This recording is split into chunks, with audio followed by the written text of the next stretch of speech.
play along with this crazy idea of yours, Kiley. So if you did pull off the brick, you could evaluate the WRB. You could add exterior insulation. That's what got me thinking about like what's going on in the windows. walls. Yeah. You could, oh my goodness, you could just tear this whole house apart for no good reason, and that would be amazing. For no good reason, right.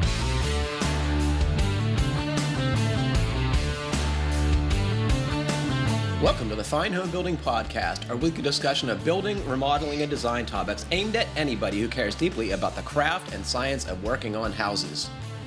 This is Senior Editor Patrick McComb. Today I'm joined by GBA Senior Editor Kiley Jacques. Hello. Formerly Digital Brand Manager, now FineHomebuilding.com Editor Rob Watzak. Hey. Got it. Producer Jeff Rose. Hi.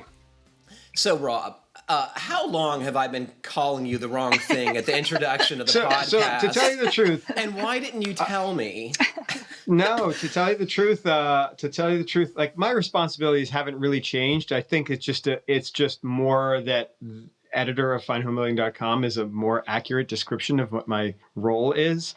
Like I get all these emails from people trying to help with web development and all this other stuff. And, you know, and you're like, I don't know anything about that. The whole idea of a digital brand manager it's a broader tool than someone who's just editing content on a broader role than someone who's just editing content, editing articles and videos. But it's a little bit of a stretch for what I really do. And it's a little confusing. People don't know what that really means. So I like editor. It's a little bit more concise and clear. I never knew what digital brand manager was. It seemed like the best gig around, though, because no one else knows either. Kiley, funny. what have you been working on? I've just been working. I haven't, You mean like editorial working? Editorial work. I was just informed yesterday that I will have to be hosting a Women in Construction podcast soon to be launched. How cool. It is cool, but I feel very strongly that I want it to be about construction issues, not women's issues, right? So we're going to hammer out some of those details. I'm looking forward to seeing what shape it might take. I have to give it some thought. And of course, Brian said, don't put as much work into it as Patrick puts into this podcast. Okay. I totally agree. Don't do that. So that's exciting. That's a development worth noting, I think. Yeah, Great. Totally. So when does this kick GBA? off? Yes, it's going to be on. It will probably be on GBA, but it'll be primarily branded as Fine Homebuilding, just because it's the right and when? audience. That's to be determined. Soon. So I don't have a lot of details, but soon. Yes. Okay. Mm-hmm. Wow, that's exciting. So much for staying off the camera. I think you should host it from your lovely patio, your deck. I should mix it up, huh? What about you, Rob? What are you doing? You starting a podcast like everybody else? Oh, yeah, of course. Yeah. Human-powered vehicle podcast. No, I wish. Oh, my God. So that's the great thing about podcasts. For whatever wacky interest you have, there's a podcast for it. So there you go. Sure. No, honestly, I guess that's sort of the theme of the week. I mean, Kiley and I were in like some all-day meetings this week. So that kind of sapped a lot of my energy. And then I went and saw a movie, and I always feel like I need to be productive at all times. Yeah, in a theater. Yeah. How was that? It was fine. Our local movie theater has like cheap Tuesday nights, and we were like one of only like 10 people in the theater, and it's like walking distance from our house. But what'd you see? Black Widow. Was it any good? Yeah, it was pretty good. I don't think it was the best of the Marvel series, but it was good. But I always feel like I need to be productive, and I kind of gave myself permission this week to like take it easy a little bit. And it's important to do that. The only actual work that I actually did was I did a bunch of weeding because the weather was finally cool for a change. And I put the bumpers back on my 1980 Datsuns so I could possibly sell it. I thought you had sold that. I didn't realize you still had that. No, I got an offer on it. Why did you take the bumpers off in the first place? Because I thought I was going to repaint it. And I was like... I think we had a whole podcast devoted to that. Oh, yeah, that's right. You still have that trim in the trunk, I bet, too. Yeah, exactly. Oh, I had to fix my truck. I think I told you guys the AC compressor failed, and then I learned that the water pump had also failed. So I did that over the past weekend, and sometimes you have to do things twice for it to work. And I won't go into the gory details because this isn't a show about auto repair, but suffice to say is I had to put the water pump on twice because the first time I did it leaked when I started it up. Much like a water fountain at a miniature golf course or some other theme-related activity, it was spurting water out quite festively. Seems like you have a lot of leaks going on over there. Didn't you have a roof leak? Did you fix that? Oh, yeah, thanks for reminding me. I think I fixed it, Kiley. It was really kind of tough to tell what might have happened, but we had such severe wind and rain. You know, in these kind of conditions, sometimes water can run uphill. So I did have a lifted shingle around the flashing boot, and it could have been that. The leading edge of the flashing boot was raised slightly, so if it was, a negative air pressure situation in the attic, it could pull a little water underneath that, I think, and have it drip on the ceiling. So where did you see the water? Where was the water coming in? In the bathroom. Oh, you weren't on the show when I talked about this. So it first appeared to me on the bathroom floor, but it came from the bathroom ceiling. Yeah. And it was dripping around the fan housing. And it wasn't a lot of water, but it was probably between what was on the floor and up in the top of the drywall, a quarter cup of water maybe. Yeah, that's never good. Yeah, I've got I don't have any projects I've done this week, but I've got a bunch of projects I need to tackle. I was standing on my front porch, and it was raining at the plane where the wall meets the porch, meaning like where the front door is, not the outside of the porch. Mm-hmm. And it's because I have a flat roof on there that has like roll roofing on it, and I peeked out one of the upstairs windows, and there's essentially no roll roofing left. But the porch is still standing, so I assume that it's not completely rotted away yet. I got to tear the roof off, hopefully, this next week. Are you going to put some kind of membrane on there? What are you doing? I've actually got a bunch of pieces of that black metal roofing I put on my side porch. So I figure I'll just pitch it a little bit. I'll put some wood up there to pitch it a little bit and put that so it matches. Well, that's pretty good. That'd be better. Why do you just happen to have this lying around?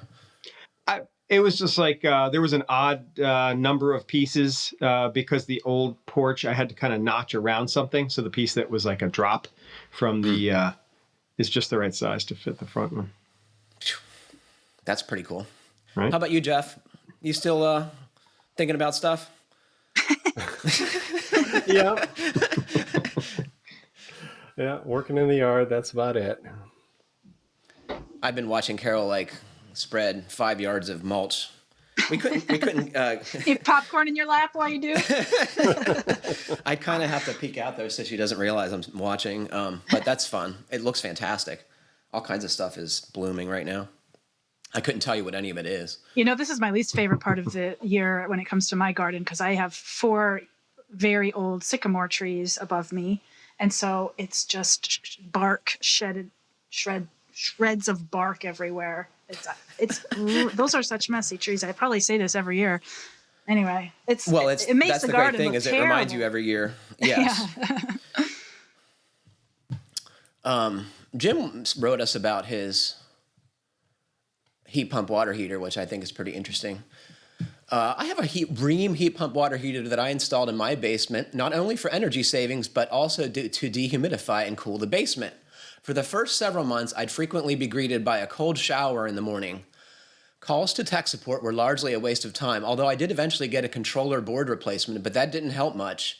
I finally had luck by using the heat pump only HPO mode and then switching to high demand HD mode when we have house guests. It turns out that the recommended energy saver mode, also called Eco, that they used to get the advertised fabulous energy savings is a joke.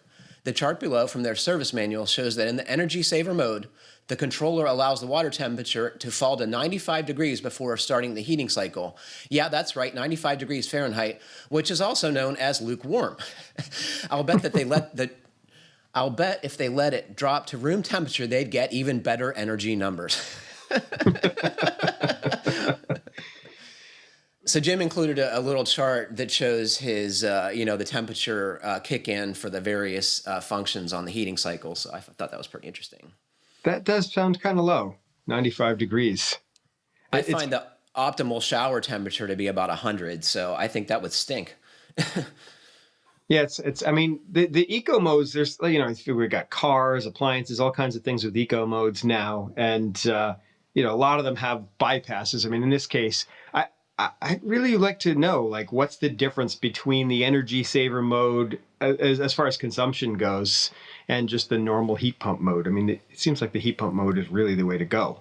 It seems like a moot point if it doesn't make hot water. Right. Who cares? Right. I mean, maybe maybe you set it to that when you go away for a long period of time. I don't know. I don't know. It seems like you could grow Legionella in there at those low temperatures, but maybe somebody who knows more about Legionella should tell us that definitively, if you wouldn't mind. We have some physicians that listen to the show. I know. I was thinking that. I know somebody's going to write in about that. This comes from James, who's a software engineer at Facebook. This was in response to my comment. I don't know if either of you were on the show when I said, no one says this is an expensive house. Let's spare no expense. But he said, I do. This is an expensive house. Let's spare none of it. Pretty tidily summarizes my approach toward the deep energy retrofit of our $1.35 million 1,900 square foot home. If it's going to cost that much, it should at least be comfortable. This is our first home, but I could see us living here until we retire or beyond. It's less than 2 miles from the apartment where we rented for 4 years, and the previous owners lived in the house for over 40 years, raising 4 kids. 1,900 square feet is selling it a bit short since there's another 1,200 square feet of not quite ceiling height basement. We're in Seattle. It'd be pretty cool if we were Timber HP's first customers in the region. Do you know what he's talking about? The new wood fiber insulation from GoLogic. Yeah, and it's right, that's what it's going to launch on the East Coast first, but they're hoping that they'll get to put it on their house. I was just asking about do you know the name of the production facility? That's the product, right? Timber HP. Do you know what they're calling their production facility? A factory? I mean, like the brand name, you mean? Yes.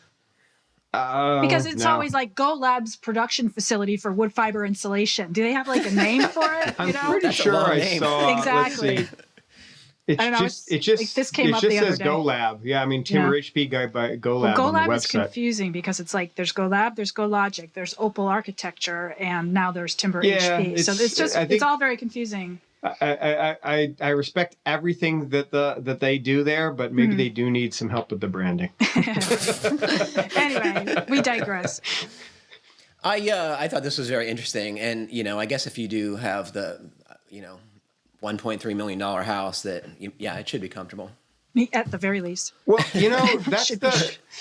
that's the thing. It's like, you think about how much a house costs and a percentage of that cost, what it would take to do a retrofit. Like, if you bought a $200,000 house in some more affordable city, it would be a huge percentage of the price of the house. But if you can afford a house and if you live in a market where you need to make the kind of money to afford a house like that, then sure, it's like not as big a deal to make it based on how much. I think it's maybe even an obligation. If you can afford to buy a house like that, you should be making it as low energy as possible, I would say. I could get behind that argument. For sure. Especially if you're in Seattle working for Facebook. I know. Everybody will hate you if you don't do it. So we heard from Barbara, and she says, after listening to Kevin Ireton on the Pro Talk podcast and his endorsement of hip opener yoga, I've been doing several YouTube yoga videos a day to try to get fit enough to take on a big remodeling project. I found a bunch of Rodney Yee videos and made a playlist. I've had to sort of cobble together advice from YouTube physical therapists, and there's a list of things never to do if you've already damaged your spine. So I skipped the toe-touching type stuff, and I'm having a real problem with my arthritic hands from all the planks and downward dog type stuff. So here's my idea. What if the Taunton hired Rodney Yee to make a series of specific yoga for the trades videos? And then instead of me watching ads on Gaiam's channel did I say that right, anyone? Do you know? I think so, yeah. Yeah. I'd be watching them over your channel instead. See if you can get a real yoga expert to figure out a way to limber up my spine without aggravating my hands and wrists. In fact, my hands are killing me right now, so I'm going to stop typing. First off, Barbara, stop taking advice from YouTube physical therapists. Seek professional help. I actually found something that she should check into. He's located in California, so I don't know if he does videos or not, but his name is Alan Natt, Natt. First name is Allan, Natt, Alan Natt. And this came from, I did a search, and I was so surprised to see that this came up at Fine Homebuilding. Used to do some wacky stuff. And back in 2010, there was a job site diary titled Taking the Pain Out of Home Building. And that led me to this guy who has a really interesting history that I think Barbara in particular will appreciate. He used to be a geothermal exploration geologist. And then he was a contractor for 25 years. And he's also an ordained minister and clairvoyant. So interesting person, but he does yoga with boots on is his class. And it's specifically seemingly designed for people who use their bodies, building. So yeah, I checked it out, and he calls this website Yoga for Construction, and I guess he had a DVD series. I don't know if it's still available, but I found on YouTube an intro to the DVD series, which is about 5 minutes long, and he's standing on a construction site with all the power saws in the background wearing his... Does he have his boots on? He's wearing it. Well, not in every scene. There's one scene where he's wearing cycling shorts, a tank top, he's barefoot, he's standing in a gutted room, and he's got a plumb bob that he's holding out in front of him from a string. But I mean, this guy's got the branding down. But I'm wondering who this video is really for. Is it yoga enthusiasts or is it some other audience? No, but actually that was sort of an outlier. He only was in that scene to like show musculature and stuff like that. But he's using props on the job site, like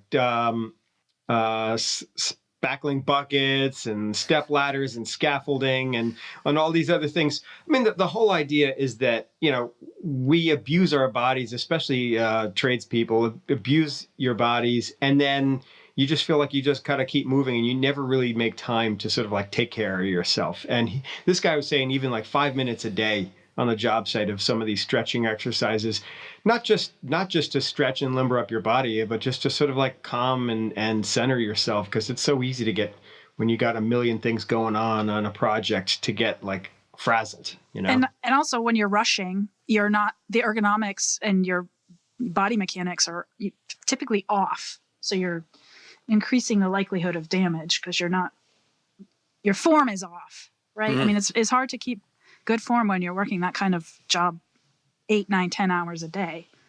For sure. I mean, if you go into like an industrial facility, a lot of times they bring in experts who set up the spaces for ergonomics, or teach the people how to do lifting properly, or even get equipment to help them do things properly. And because on a job site, we're like constantly on the move and under different conditions, we tend not to think about that sort of thing, but it's so important.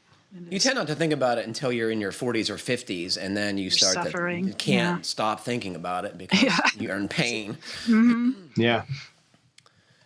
This comes from Lucas. This is a new build in Western Massachusetts, Zone 5. We're using low-end double-pane windows with 6-inch wall cavity fluffy insulation and high-R R13 continuous foam. Other pertinent details. Windows are installed at the exterior/WRB plane. It has an R60 unvented roof, central AC with ERV, radiant floor heat. I'm concerned about a few other similarly detailed local examples where cold temperature condensation issues have come up. Is there a way to ensure we won't have the same problem? Do we need an engineer to look at this and give us a report? So they're asking about, are they going to get condensation on their windows is the whole gist of this. And I don't know, who wants to talk about window condensation? So, I mean, window condensation is usually a problem with the moisture level inside the house, right? I mean, especially if you've got double pane windows, that they should be, it's usually only when you have single panes that you have a serious condensation problem, because you have a cold surface with even normal humidity on the inside of the house. But once you're starting to have more insulated windows, if you have condensation on the inside, then you got to deal with a humidity problem inside the house. My guess is you have a wet basement if you have a modern home and condensation on your windows in all but the coldest temperatures. Like when it's super cold outside, there are you're going to get condensation. Sometimes it just happens, and you wipe it up and get on with your life. But if it's a continuous problem and it's like discoloring your window stools and trim and making a mess on the floor, then, you probably, as Rob suggests, got to control your indoor humidity. So how do we do that, Rob? Well, I mean, obviously, like you were talking about the basement, I mean, that's the first place to look. I mean, before you do any energy efficiency improvements, that's almost always the first place you have to address, because once you and I've learned this the hard way in my house, because, once you start tightening up an old house that doesn't have a fully waterproofed basement from the outside or good drainage that's preventing any moisture or bulk water from leaking in, you're creating this well of water that normally was escaping through all the holes in your house, and now it's getting trapped. And of course, when you start insulating your walls, then you're going to have less potential for drying. So basically, deal with the base, investigate the basement, deal with any moisture issues down there first, then deal with air sealing to make sure you don't have moisture moving through your wall assemblies. In this new build, there's going to be a lot of construction moisture at first. So, I mean, and that might be the case with these other homes in the neighborhood that are also new, right? That often happens. New homes get built in clusters. That, because these homes are drying out with, hundreds of pounds of water from concrete and joint compound and paint, that's going to be a problem for a period. And we often tell folks that you may need to temporarily artificially dehumidify your house while that thing is drying out. For sure. Yeah. Run a dehumidifier until I mean, I wonder, a situation like that, I wonder what you would do. Would you run a dehumidifier and periodically turn it off, after 6 months and test the humidity? Because obviously you might not have to run it forever if that's really where the moisture is coming from. Let's do some monitoring, Rob. Let's know. Let's do some science, buddy. We don't need to guess. We don't need to, do random trials. Yep. Get a little hygrometer. Get Ben Bogey in there, right? I have a great review from him. This company that makes air sealing products from Germany, they invented this, or maybe they didn't invent it, but they make this it looks like a caulk gun, but it's air powered, and it shoots sealant from sausage tubes. Which, if you're unfamiliar with that, it's, sealants can come in a cardboard tube, or they can come in a flexible sausage casing, and so the latter is less expensive in bulk. So anyway, you can put these things in the gun, and you can either use it like a caulk gun, or it'll spray. And I would just love to try spraying something with this blue pookie. It looks amazing. That doesn't sound messy at all. Yeah. I was trying to think if I could go up on my roof and just spray it around that flashing boot. So wait, were you saying that Ben was reviewing this tool? Yeah, he tested it. What did he think? I'm not going to spoil the surprise on that. You got to get Fine Homebuilding magazine to learn details about that. No, like everything, there's a learning curve, is his point. It's fine, but you can make a mess. The other difficulty he had sometimes was that the airstream displaces the sealant, in order to have enough pressure to make it dispense, then it is blowing it out of where you're trying to put it. You know what I mean? So you have to adjust the spray pattern and your technique to prevent the gun from blowing out the sealant you're trying to apply. Best to do some practicing. On your house, Kiley. I bet you have some air sealing we could do. Oh, yeah. Do you think we add? I want to say other thing about the window condensation. So Cardinal Glass, who makes glass for virtually all the window manufacturers in this country, on their website, and I'll put a link to that from the podcast page, they include a table of condensation conditions for their various formulations of insulated glass. And some are better than others. And as you might imagine, to get better glass, you probably have to spend more money. So, but if condensation is going to be an issue because you live in a super cold place, or because you like to have a greenhouse in your house, or you cook a lot of have pasta. you have a fish hobby or whatever, you might want to look more closely at that than other folks who don't have such moisture loading. That seems like a good article topic. Glass? How do you prevent condensation on your windows? What to know? I'm not volunteering for that. That seems like a GBA post. There you go. Write it down. Yeah. Speaking of GBA, I stole this from your website, Kiley. Hello, GBA community. I'm a homeowner acting as a GC. I'm ready to encapsulate my crawl space and make it a conditioned space in Zone 5A. I've researched here and several other places on how to insulate the interior crawl space walls. Some call for poly sheeting on the wall and then polyiso rigid foam. Others call for just rigid foam attached directly to the wall. What might be the reasoning to add both? Are there advantages and disadvantages? It seems to me that the easiest and most cost-effective way is to directly attach rigid foam, 2-inch Atlas Energy Shield, to the wall using an adhesive and forgoing the poly sheeting between the rigid foam and wall. Also, I plan to add 2 inches of rock wool comfort board to the exterior down to the footing. Will these two types of insulation on either side be compatible for the crawl space wall / rim joist? Michael. Okay. Kiley, why don't you take the lead on this? I bet you read this on the site. I did read it, but it's certainly obvious, not something I've dealt with. But there were a number of responses, and I jumped to the one that first explains reasoning behind using poly. And one reader suggested that the reason that you would want it is if you do need an air barrier and it has to conform to like an irregular surface, that poly can provide that, and then you tape it to the foam. And then the second would be that the foam shouldn't be exposed to liquid water, and if there's a danger of that, then that would be an argument for using poly sheeting too. So I questioned why put insulation on both sides of the foundation wall, and that was later answered by the original poster, right, Kiley? Do you remember why they wanted both foam in both places? I think it had to do with he was already going to be excavating to deal with drainage issues, and or wanted to do something in terms of directing water away from the basement walls. And so he figured, if I'm recalling right, I think he was thinking that he would add the exterior insulation because he was down there already, and thought that would be, a belt and suspenders kind of approach. I could be wrong about that, but I do know that he was planning to excavate anyway, and so he thought that he would add that.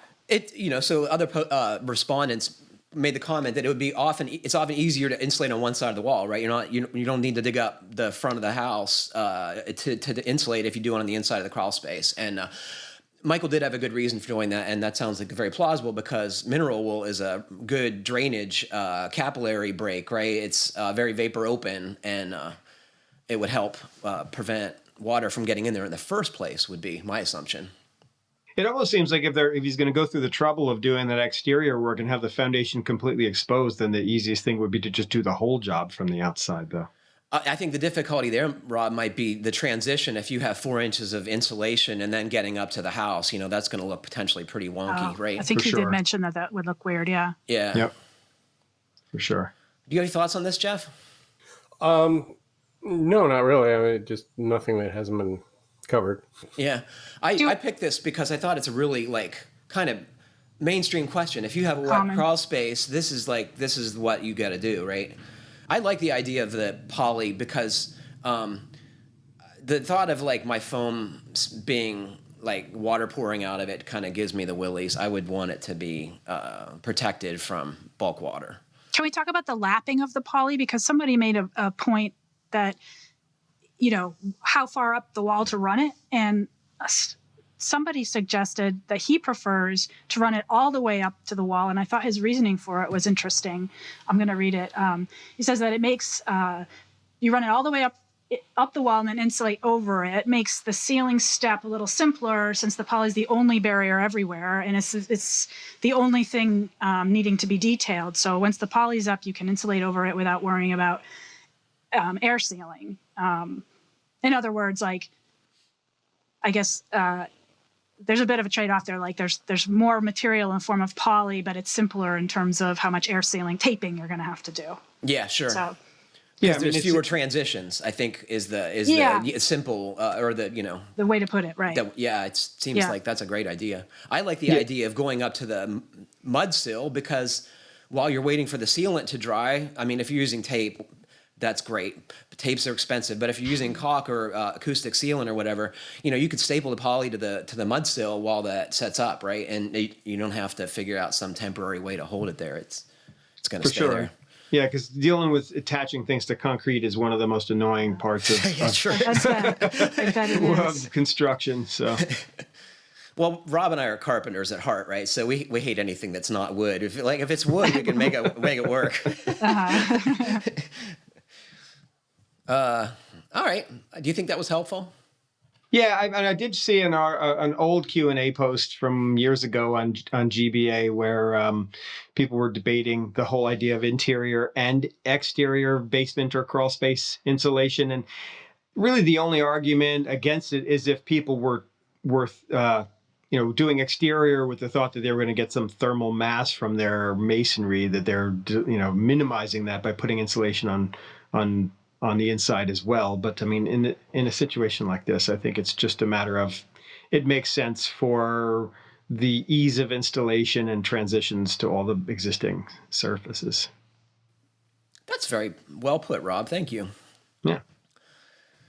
What did Mark Gisome say yesterday, Jeff? I had a pro talk yesterday with an engineer, and he said something that was really profound to me. He said, the air leaks are the load, meaning heating and cooling load. And the same is true of, when you're making a sealed crawl space, it's the ceiling, people. The insulation is secondary. If you have tons of cold air or hot air coming in there, that's the big problem, right? The insulation is the icing on the cake.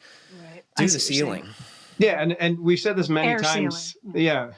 The ceiling of the ceiling. Yeah. Yeah, no, I was like, because he said ceiling, I was like, wait. I mean, we've said this many times. It's so easy when you have an unfinished crawl space or an unfinished attic to kind of not really be thinking clearly about whether that's inside or outside the house, or how much that matters to either the interior or the exterior conditions of the house.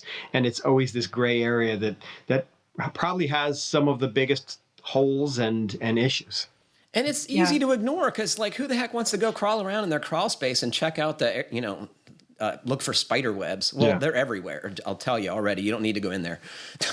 But the nice thing about an unfinished crawl space or attic is that it may be one of the most annoying places to deal with, but once it's done, it's actually one of the most affordable and easiest ways to deal with energy, air leakage in a house. It's people. It's flexible too. You can change your house, right? And when you have stuff on a slab, that's way harder to decide you want to move a bathroom or change the fixture locations or do whatever. I was just asking Brian if he were to build new, if he would use a slab or would want a crawl space or basement, and his thinking has changed. Yeah, there's arguments for all of them, right? He told me that when he suggested he wanted to build on a slab, that builder just looked at him sideways, like, nobody does that. Why would you do that? Yeah, in our region, in Connecticut, nobody. I mean, the only houses up here that are on slabs are like some of those Levitt houses from the mid 20th century. And look how well those are holding up. Yeah, and a lot of them had in-floor heating systems that failed within the first couple of years. We love to talk about that on this show. I love it. And it does come up a lot. Those people are going to never listen to this show again. Quit reminding us. This comes from Justin. Hi, FHB gang. I'm a longtime subscriber to the magazine and a huge fan of the podcast. I'm writing because I'm scheduled to close on a new home and would love your thoughts on what you would do if you had approximately $150,000 to bring the home into the 21st century. Any thoughts and suggestions are appreciated. Here's the listing. Also, I've attached a few photos and the home inspection report if you really want to get into a deep dive. Thank you for all the great content, Justin. Wow, this is a great question. Oh my God, nice. I love spending other people's money. This is super. I'm so curious to hear what you guys are going to say, because I found myself thinking about this question for a long time. a big workshop with like a 20-foot tall garage, and yeah. That's what I would do, of course. Of course. That's the first place I don't think that's what he's talking about. It's interesting though. He's talking bring it into the 21st century. I mean, is he talking about the look of it, or is he talking about the performance of it? Because those are two different things. And if you're going to spend $150,000, it's almost one or the other. What would you do, Kiley? Let's hear it. Honestly, the thing about that house, it's got a great layout, and it looks like it's been really, really well maintained over the years. Yeah, it looks pretty cool. Like describe the house a little bit. Shape. That would be your department. You're good at that. Yeah, I mean it's a nice. It is. It's a modest sized ranch house with brick cladding and a really nice, clean, unfinished basement, which I think is a great plus. That looked pretty dry, although I did see a dehumidifier sitting in there. I bet he put that in. And I assume it has a very shallow, barely accessible attic. There were a couple of pictures of it, I think, with some loose fill insulation on the floor. But it looks like a very clean, mid to later mid 20th century. It was like 50s or 60s, yeah. Ranch house with a little separate garage in the back, and on a nice level lot that slopes away from the house. So I mean, it's got a lot of good things going for it, and the report that he added is like, it's a great sort of roadmap for where he should go. And I mean, like the way I would think about any house I didn't think about it this way when I moved into my house because I was inexperienced back then. But the way I would think about any house moving into it, an existing house, is focus on safety first, then durability, and then energy and comfort, and then move on from there. Because there were a couple of red flags for like bathroom vents and kitchen vents that they didn't know where they vented to, that were probably dumping into the attic. Old smoke detectors was a thing that that's cheap and easy to fix. You have to do that stuff immediately. Yeah, I think there was a mention of some missing flashing details or poor flashing details that were kickouts, contributing to maybe some moisture problems in the attic. So it's like, deal with any roof things, any of those vents, anything that could be causing, mold growth or then I would probably move on to, before that, I would probably get an energy audit. Mm-hmm. You need someone with a blower door to come in and check out the place. See what you're dealing with, yeah. Yeah, because that's really where you're going to know where your money is best spent on at least making the house more durable and comfortable. I'm assuming they're probably going to want to, do some serious air sealing, and the unfinished attic is going to be a great opportunity for some affordable insulation. I can tell you what not to do. So the home inspector identified that the heating plant was old. That could be a problem, or it might not. But what you don't want to do is do that first. Have the house tightened up, figure out what the real loads are, because the other way is backwards. You're going to end up with a boiler there, furnace that's too big. So do the energy work, however you decide to go with that, and then size the new heating plant to match the new loads. Yeah, that's great advice. For sure. I mean, they did mention there were a couple of other things, like the water heater was probably on its way out. There were a couple of other things like that might be affordable things to, good places to spend their money in the near future. But I would also, I don't know what I assume the place is gas because it had a furnace, right? I don't remember, Rob. But, I looked, I think they might be on Duke Energy, but they should probably just reach out to whoever either their state energy audit system is, or energy performance program is, or their utility, to see if there's a good resource for energy auditors, because then there's probably a lot of incentives for even getting low interest loans or other sorts of incentives. Rebates. Yeah. But yeah, so I'm thinking that they're probably going to end up doing air sealing and attic insulation, and maybe do, if they want to use the more space in the basement, because the basement looked pretty good, check to make sure there's no water problems. But you could do one of those, like that Indie Angle article about insulating a basement, where you basically encapsulate it from the inside with foam, with like a floating plywood floor, and turn it into a workshop. Yeah. or a finished space. Well, it did have a detached garage, I think, right? So that could be the workshop too. That's for the cars. That's the work on the cars. Then you have the interior workshop for woodworking projects, right, or handy projects, framing, sash restoration. Yeah, for sure. What are you gonna say, Kiley? There's something happening outside my house that I have to go check on. There's something happening. I'll be right back. Okay. What do you think it is? I don't know. Hopefully This is the best part of the show so far. Hopefully it's not the river flooding and washing her house away. But so honestly, let's jump to you, Rob. What would you do if you were buying this house and you had $150K to spend on it? What would you do? I mean, to give you the short answer of what I was saying. I was okay. Hold on, Rob. What happened, Kiley? We need to figure out what happened out there. It's a delivery. It's an oil truck delivery, but he was parked in front of my house, and I thought I had to find out what was going on. I sent him off. So that guy's already spent his $150,000 at this point, right? No, we haven't even gotten into.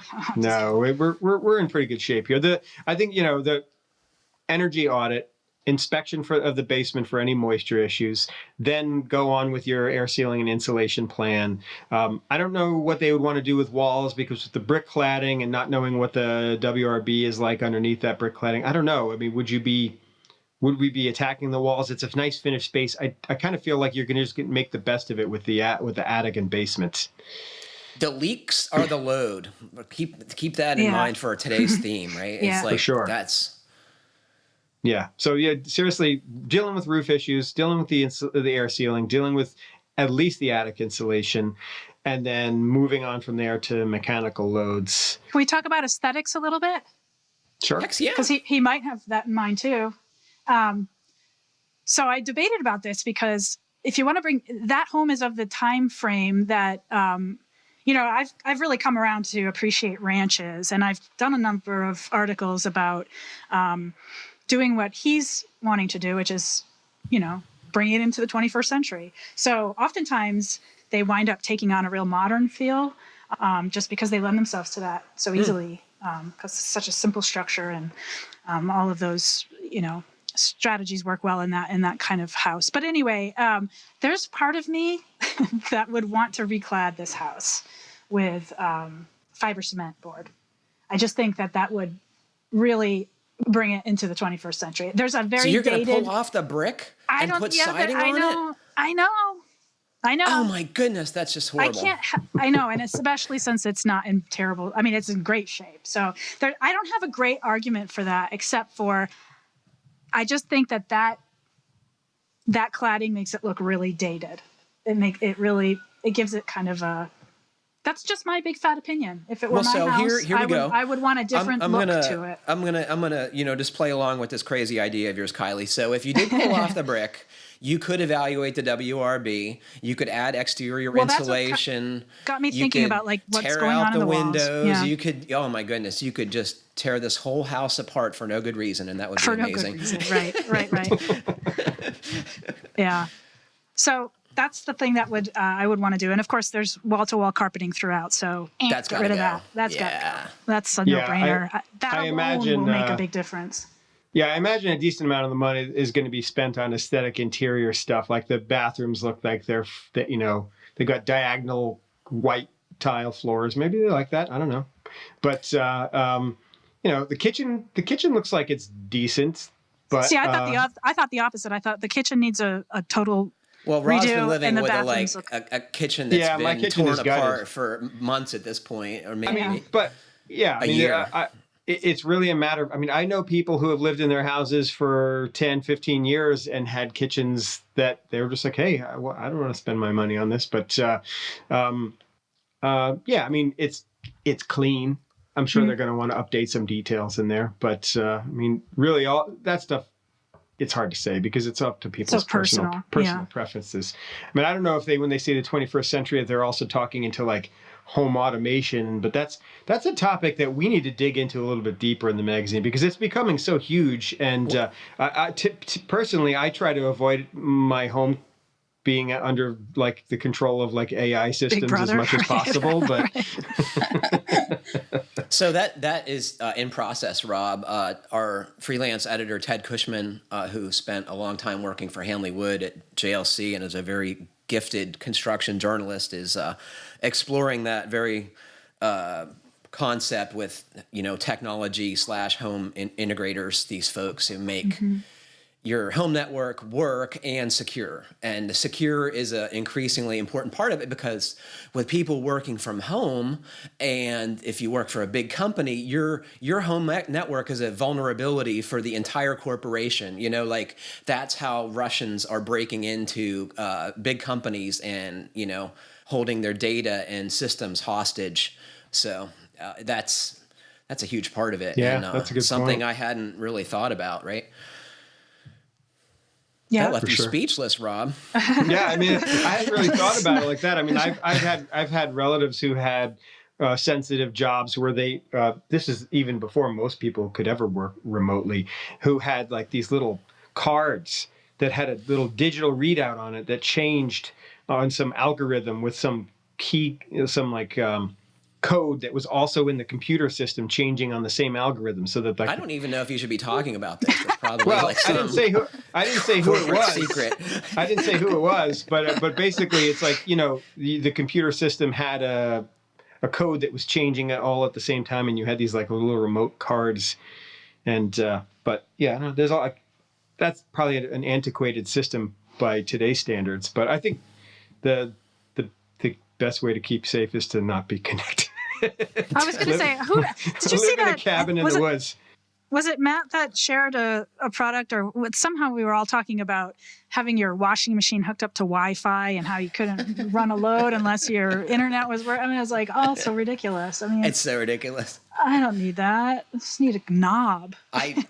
They were talking about We're how old though, Kiley. That's I the know. I know. Yeah, they were talking about how there will come a time possibly when you can't buy an appliance that doesn't require you to connect it to your Wi-Fi, and a lot of that, one thing, a lot of that is for the companies who make these things are actually collecting data, which in some ways is a good thing because they're kind of making these things more efficient. They're making them work better for what people are using them for, right? Yeah, If you do a they're lot of tracking baking issues. Like they can monitor when something breaks down. Like I know car companies do that. I know that they can look at the data on like how many times people turn their turn signal on to see whether they need to make some kind of improvement to that. Yeah.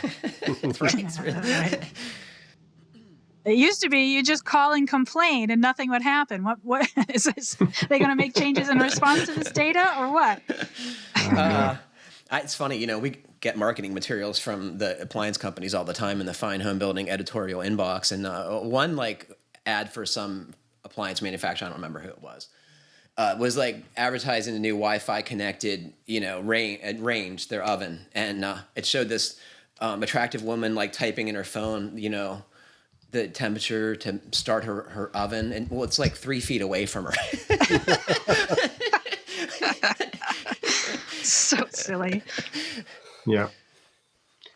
So I hate all that stuff. I really do. What? So I don't know if you want to, because it's sort of in context, if you want to talk about this now, or if this was something you were going to talk about at the end note. But Matt shared that article about the guy in Nantucket, the Underground Tom, or whatever his name is. Do we want to talk about that now? Oh, look, you We threw have another Patrick off his question. game. What are you doing? You're jumping ahead. Well, There's still 10 minutes of show left. What are you doing? I'm just saying, did you want to save it for the end, or just talk about it now because it's in context of whether you're connected Being or not? a hermit, or not a hermit. That's not a fair description. It's someone who's off the grid. All right, we'll hold it to the end. Awkward. It's terrible. Right? Let's talk about this wacky balcony. This was also on GBA, and I couldn't resist putting this in the show because it is an example of some pretty janky carpentry. It kind of reminds me of that game we used to have on the website, The Inspector. Remember, we had to look for all the things. I never heard of that. All the things. It was like this. It was this funny game where you had to click on pictures on the screen and like look for like people doing really bad safety things and or bad building practice, right? Bad building practices. And this it would be would a score perfect, you if you would have to find all the things and you'd get a That score. sounds fun. What happened to that? except the difference is that Chris Casey used to take good photos and Photoshop them to put bad stuff in them. In this case, you wouldn't even need to do that. You just take the actual photos. Right. Yeah, it's a hot mess. Deck balcony. It's a hot mess. So this comes from Matt. The balcony on my new construction is getting finished up. They completed the railing this past weekend, so my wife and I went to check it out. We got up there and leaned lightly against the rail, and the railing post moved. I then wiggled it some with my hand. See the video. It gives a good 1 to 2 inches, I guess, with every lightly applied pressure. The decking is Trex, and there's a rain collection system below. My guess is that's Trex Rain Escapes because Trex wants you to buy all the same stuff. But anyway, it's the kind of flexible, plasticky material that you put between the deck joists to catch water, right? So the space underneath stays dry. How are the guardrails attached to the deck, you ask? Well, there's a Simpson strong tie of some sort. I can't tell exactly which one. It's attached to the Trex decking, which the cedar post sits on. The Simpson strong tie is attached to the cedar post with deck screws. And what else is going on? There's also a MyTech angle bracket to resist lateral force pushing out on the post. I believe it is the MyTech A3TZ. It's also fastened with Deckmate deck screws. That's really it. There are 2 small pieces of cedar that they have fastened over the MyTech bracket on the inside. Is it safe for the guardrail post to be top mounted using only the setup shown? I thought they should be attached with a bolt or with a structural screw, like a Spax power lag to the rim joist. I can't imagine the current setup holding the weight of a 300-pound person tripping and falling into the railing. When I talked to my builder this afternoon, he says that they were mounted this way in order to keep it from puncturing the water collection system, which implies to me that the screws in the angle brackets are pretty short. The only option he really gave me were to leave it as is, and in his words, watch your kids when you're out there, or to use a longer screw. That is unconscionable. I could have stopped there. I'm just like, isn't that watch terrible? your kids? Are you kidding me? This poor guy is such a excuse me. It's such a terrible situation. I feel so bad for them. And also, I can't help but wonder, did this same crew build the house? I know. Because that's problematic if they did, right? So what they did is they screwed the 4x4 to the deck board with a couple of brackets there to help somehow. Yeah, it looks like there's a couple of just angle brackets that have 3 screws in each flange, but it looks kind of like they actually used a post connector that you would use to attach a footing to a post and just threw a few those big box store yellow deck screws into the side of it. This is so bad. Did you guys follow the thread all the way down? All 75 the more people were talking about it, the more pictures this guy started to share and show. No. And there's a weird splice in the. People were using different terms for it, but let's see. Let's see. What was it? Oh, they built up. There's a built-up beam. Butt joint. Right, yeah, next to the post. What is that? They did a built-up beam, which is fine as long as the joints, if the beam breaks in the middle somewhere, as long as the joint is over a post. But the problem is they did this built-up beam where the outer piece it doesn't quite reach the post, so they just took took like 6 inches. took like a 10-inch piece of the same material and just kind of scabbed it on at the end just to make it in plane with the beam. So my question, and I said it to you guys ahead of the show, is how does someone who thinks this is okay become a home builder? How does this happen? It's that bad, right? Well, what do you do as the homeowner when this is what's unfolding in front of you? This thing needs to get torn down. I think you need a new builder over? to fix this screw ups, and it probably doesn't need to be torn down completely, but no, I don't know. Fact, I'd like to know how far it is, right? Is it in drywall? Is the framing still exposed? Because I sure as heck would want to look at all the framing. Do we know that, Kiley? No, I don't. What, if the framing's still exposed? Yeah. I think it is. I think it is. I think you need an engineer to have a look-see. I really do. Yeah. The fortunate thing about wood frame construction is it's easy to understand. If load paths are pretty simple in wood frame buildings. I'm getting all upset, guys. I'm this gives me an anxiety attack seeing the shoddy work. It's a shame. I know. I had to share this with Matt. I wish he was on this show for this particular He would lose question. his mind. He would go off. His face would be turning According to red. him, every conceivable thing wrong. Yeah. Right.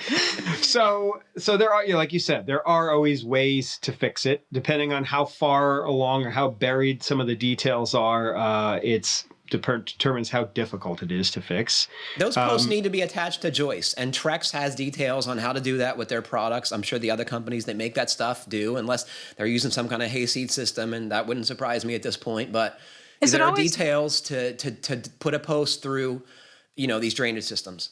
Yeah, Sorry. and in general, in pretty much in all cases nowadays with the codes and the load requirements, there's not really any option for surface mounting a post. No. That's what I was going to ask. The posts need to be braced off of the joist, and they actually need to be braced off of like the entire framing system. And that's why when Mike Gerton did that video on deck framing connections, by far the deck post one is one of the guardrail post one is one of our most popular videos. That's hard to get right.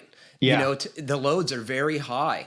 I don't think it's 300 pounds like they suggest in this, blog post or question. It's hundreds more pounds. It's double of what the DCA stuff is, because you have to account for wood that's in wet service. You have to account for defects in both the joist and the post. There's a very large safety factor because this is important. People can't fall off decks that are elevated. Oh my goodness! You guys got me all going again. I know. What about how it's attached to the house? Because it seemed like there was some concern there too. I bet. Beyond the posts and how those are attached. But anyway. So there are good details for that too, in the DCA 6, deck guide, their ledger fastening schedules, and once again, those have very conservative safety factors because the stakes are high, right? Yeah. Decks fall off buildings. I'll also post a link to Mike wrote an article for the magazine, Mike Gerton, back in 2013. So, some of the requirements have probably changed, certainly changed since then as far as connections go. But it was sort of basically covering where the typical flaws and missteps are in a lot of these older decks or poorly constructed new decks, and kind of goes step by step with how to fix it. Suggested solutions. And it's not expensive is the great part about that, is the fixes are often pretty inexpensive. Yeah, and I mean, for instance, like with that beam that's not connected to the post, it might just be a certain hardware that they need to buy in order to make that. They don't necessarily need to completely dismantle the beam in order to make that work. So, but they need somebody who knows what they're doing to come out there and take a look at it. Very much so. And there should be no call for nails in this situation, right? Shouldn't you always be using structural screws? They said the band joists were attached with nails. I don't know enough about like that. So the band joist oftentimes isn't doing a lot once the thing is decked. It's in a house, it's connecting the levels, so it's very critical there. But on a deck, it doesn't have that function. It's right, Rob? Yeah, I mean that scab together piece we were talking about earlier. I get the impression that whoever built this thing is treating that as like this is just to get everything in plane. They're not treating it as a structural element, and maybe the layers behind it, can be or sufficient to be a beam, but they're certainly not connected to the posts properly. It's a disaster. Yeah, I think we've illustrated that. I mean, everyone should just go to that post just to read the 75 replies, and it's very entertaining in a sad kind of tragic way. Yeah. But I'm sure we'll get it fixed up. Let's switch gears here again. I forgot to mention when we were talking about plumbing. I don't know what that is. What? We're There's hearing a motorcycle going by. Okay. Is that what you're talking about? Yeah. It's like, yeah. It's, Oddly, I left the window open, my shop open today, and that's going to come back to bite me at some point, I'm sure. Someone's going to start blowing the horn out there. I don't know. We were talking about home integration, home technology, and we have a pro talk coming up with two of those folks, Michael O. and Aaron Stallings, who work for a company in Boston, does that work. And I think that'll be a good pro talk because they talk about some of the issues that I mentioned to you guys. So that's my own plug. Right. You gonna listen to that, Rob? Is that Of going to course. keep you up at night? Up all night. I listen You to seem over like and somebody over who would again. be all about that stuff, quite frankly. You like monitoring and But he just said he doesn't want Big Brother looking in on his, Well, I don't mind monitoring my own consumption. home. Right. I'm fine with like energy monitoring. I just don't want to. I just want it Somebody to be else connected to monitoring my your- computer, Yeah. not Right, somebody gotcha. else's. Yeah. But no, I'm not really that nervous about that stuff. It's just like there's so many TV shows and movies right now about like smart homes, Security. like horror movies where they take over. Well, it's, really disturbing to me, like these companies that pay this money. I mean, that only encourages more folks to do it. And they're going to get better at it if they think there's a millions of dollar payday at the end, right? For sure. So you want to talk about the gentleman who lived on Nantucket out of sight? Yeah, so I don't know. It was in a meeting. It was in some sort of staff meeting the other day. We were talking about just home building in general, and I don't know how it came up, but Matt was talking about this guy he heard about who lived on Nantucket. He was a carpenter. He's maybe still is a carpenter. I don't know where he's living now, but back in the 90s. I remember when he was. I remember when his home was discovered. It was all over the Do news. you really? You do? Wow. Yeah, so I was working at JLC, and we reported on that in a back page article. My friend fun. John Vara wrote it, I believe. Yeah, it's very interesting. So some guy was on some wooded land that was actually owned by the Boy Scouts, and he was hunting or looking for a tree stand for hunting, and was crawling through some briars and found a stovepipe sticking out of the ground, and then looked around and found a hole in the ground and climbed down and found this door to this guy's house that he had built underground and had been living in for something like 10 years. And he had been working as a carpenter on Nantucket for 10 years and living in this little house. He had a little stove and he had a bed and he even had some kind of shower arrangement in there. And there was talk about letting him stay, but with all the publicity, they couldn't set a precedent of letting people squat on other people's land on Nantucket. So they kicked him out. And he just ended up moving to one of the other dwellings that he had built somewhere else in the woods on the island. Over the years, he had built a log cabin. He had built a tree house. And then he had built this from like scrounge materials, which I find and this stuff is beautiful. For like $150 is. Yeah. Yeah, and I even saw a little video that I think one of you guys. I just brought it up on my screen here. It's called "The Underground Man" by Scott Capizzo, and it's on Vimeo. And we'll put a link to that on the podcast page too. But it is a great short documentary on this guy's other structures, and they have an interview with him or interviews with him. It's fantastic. The narration is the narrator is just so guffawed by the whole thing. It comes out in every word he utters. But I don't want to. The twig glue. That's what I was going to say. The twig glue was actually the most impressive thing. He's like, and he even said something to the effect of, "I'd never seen anything like this before," and it took him 2 years to weave this igloo-shaped thing out of twigs that he lived in again. And he lived in a treehouse for a period that, like there's hurricane force winds on freaking Nantucket, and he was riding out a big storm. And that's when this filmmaker decided that this person was exceptional in many ways. If he hadn't thought so before, that surviving a hurricane in a treehouse was pretty impressive, and I agree. He probably has a $2 million mansion too. Yeah. I don't know. It sounds really difficult, all the things he did, but at the same time, like, it sounds kind of nice and simple. Like, once he builds one of those little structures, there's no lawn to mow. There's no oil burner to fill up the tank every couple of weeks in the winter. Yeah, there's no robocalls, right? It's pretty great. Oh man, it's a neat story. I'd love to know where this guy is. I forget his name, but that's also Tom Johnson, I think it was. Okay, right? Yeah, pretty interesting character. Yeah, I'd like to track him down. We need to see what he's built since. Right.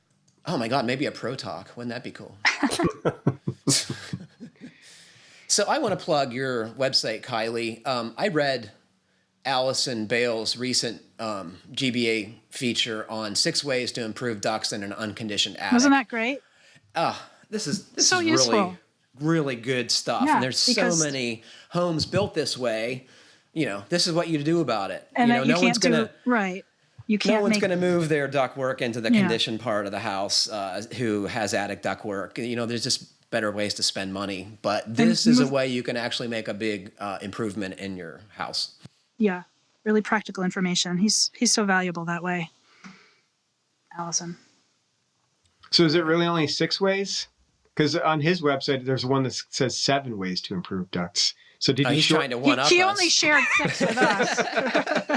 You got to go to his way to see the 7.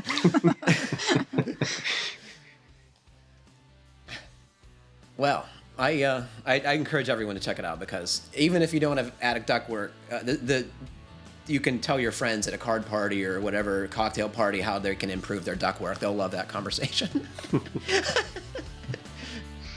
Well, unfortunately, that's all the time we have for today. Thanks to Kiley, Rob, and Jeff for joining me, and thanks to all of you for listening. Please remember to send us your questions and comments and suggestions to fhbpodcast@taunton.com, and please like, comment, or review us however you're listening. It helps other folks find our podcast. Stay safe, everybody. Keep craft alive. Happy building.